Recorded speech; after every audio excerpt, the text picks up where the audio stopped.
construção de conteúdos para apresentações, palestras, relatórios, informes, aulas, tem sido um tormento para muita gente. E eu quero passar para vocês algumas dicas que eu fui construindo a partir da minha experiência e quero fazer isso de uma forma bastante minimalista, mas que seja mais prática possível. Nós vamos trabalhar com dois conceitos aqui. O conceito da quantidade de palavras a serem usadas na construção do conteúdo e a abrangência deste conteúdo. Vamos lá. A primeira coisa é o aumento do número de palavras empregadas. Ou seja, eu vou mostrar para vocês como a construção do conteúdo vai aumentando o número de palavras nos tópicos, ao mesmo tempo em que a abrangência, que começa a ser a mais genérica possível, vai se restringindo e vai sendo afunilada. Neste sentido, a primeira coisa que você tem que fazer é definir o assunto que você vai trabalhar. E o assunto é uma palavra só, não mais de uma palavra. E esse assunto tem que ser o mais abrangente possível. Então eu vou dar para vocês alguns exemplos. Por exemplo, eu vou falar sobre economia. Vou falar sobre política, sobre atletismo, futebol, telefonia, tecnologia, inteligência, comportamento, maturidade, seja lá o que for, uma só palavra. Eu posso pôr aqui, por exemplo, uma palavra, eu vou falar de pessoas, eu vou falar do Pelé, eu vou falar do Tite, eu vou falar da Marta, ponto. Isto é o meu assunto. E enquanto eu não tiver determinado o assunto que eu vou falar, eu vou ficar enrolando e virando e torcendo e me embananando no processo. Primeira coisa, defina um assunto, e esse assunto é uma só palavra e é o mais abrangente possível. Aí você vai ter um segundo momento que é o tema. O tema é o assunto que você determinou mais uma palavra. E é o assunto mais restrito. Então vamos pegar aqui alguns exemplos. O tema é uma redução do universo do assunto. Então veja, o assunto é economia. O tema, a economia brasileira. Ou a economia hoje, ou o futuro da economia, ou cuidados com a economia.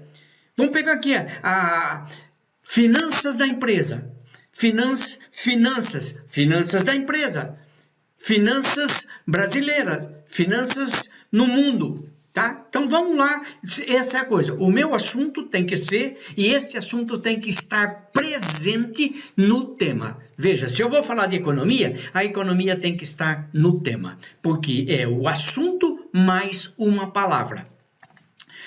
A palavra, então, deste assunto deve estar presente no tema escolhido. Não tem jeito de escapar disso.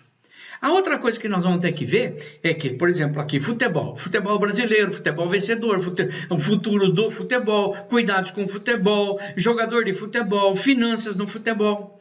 E, outra vez, a palavra do assunto deve estar presente no tema escolhido. Tem aí mais um outro exemplo para vocês darem uma olhada. A proposição agora é o tema mais um verbo.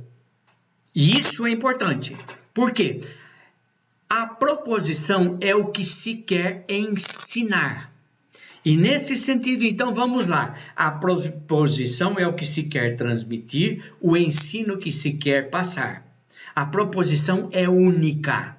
Uma só proposição para cada palestra, para cada aula, para cada apresentação, para cada relatório.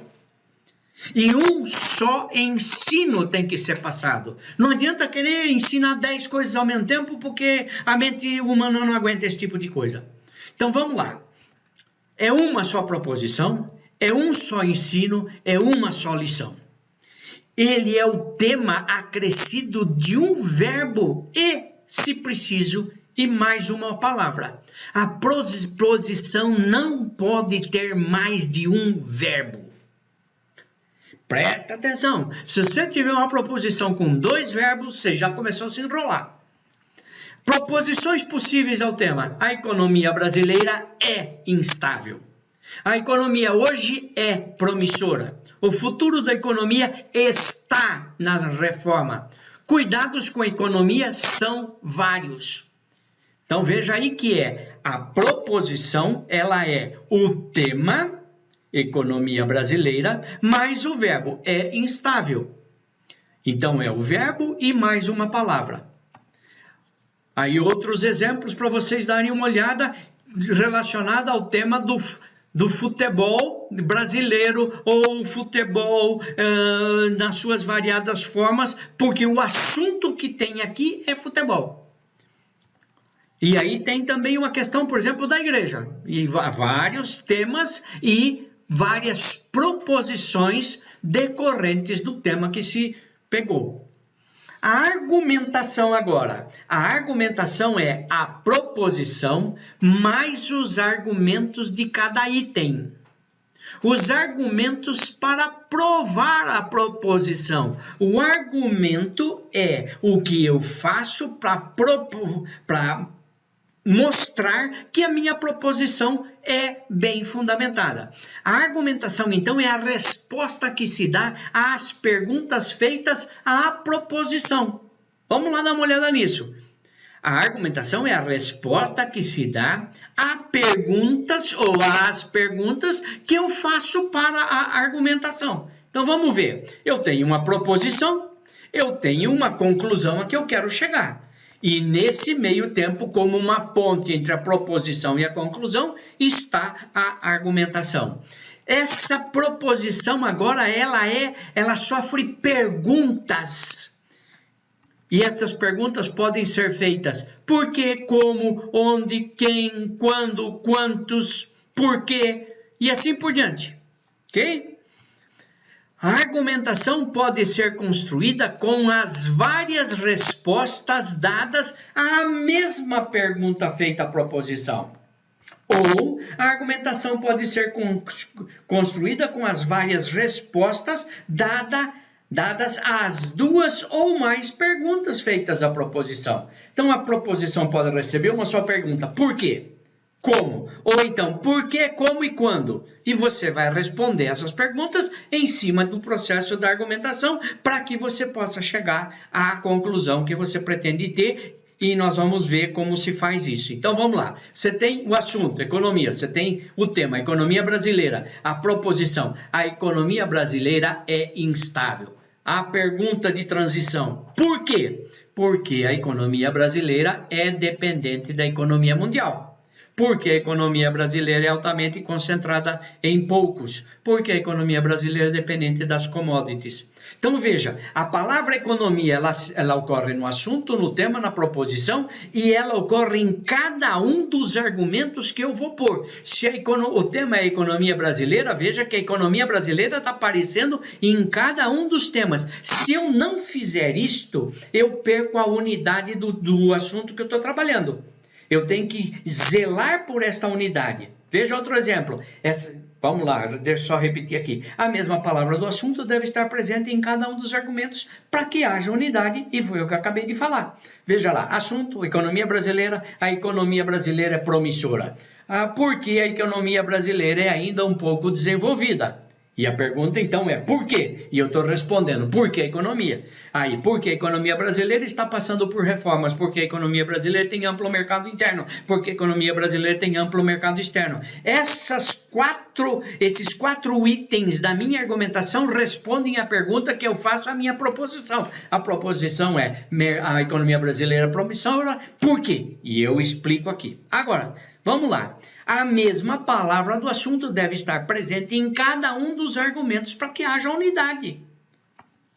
A argumentação deve estar subdividida em tópicos que são respostas dadas às perguntas feitas para a proposição. Só que a quantidade de tópicos deve ser a mínima possível, geralmente 3 tópicos. Não adianta ficar enfiando 7, 8, 10 tópicos, que você já vai se perder, não vão prestar atenção. Então, reduza isso a 3 tópicos da sua argumentação. E cada tópico deve conter os seguintes elementos: um E, um I e um A. Vamos lá explicar isso. O E é explicar.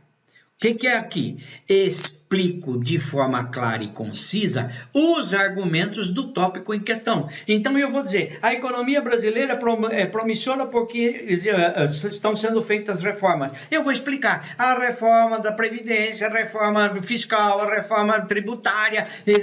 Eu explico isto aqui. Esta é uma explicação, mas ela tem que ser curta, clara e concisa. A segunda coisa, eu vou ilustrar. Eu vou usar um exemplo, uma metáfora, um caso para que esta ilustração possa ajudar o meu ouvinte a entender o que eu acabei de explicar. E por último tem a aplicação. A aplicação são os conceitos passados, lá em cima na explicação, devem ser aplicados à situação. Aquilo que eu estou querendo, à vida, à decisão que o discurso busca contribuir.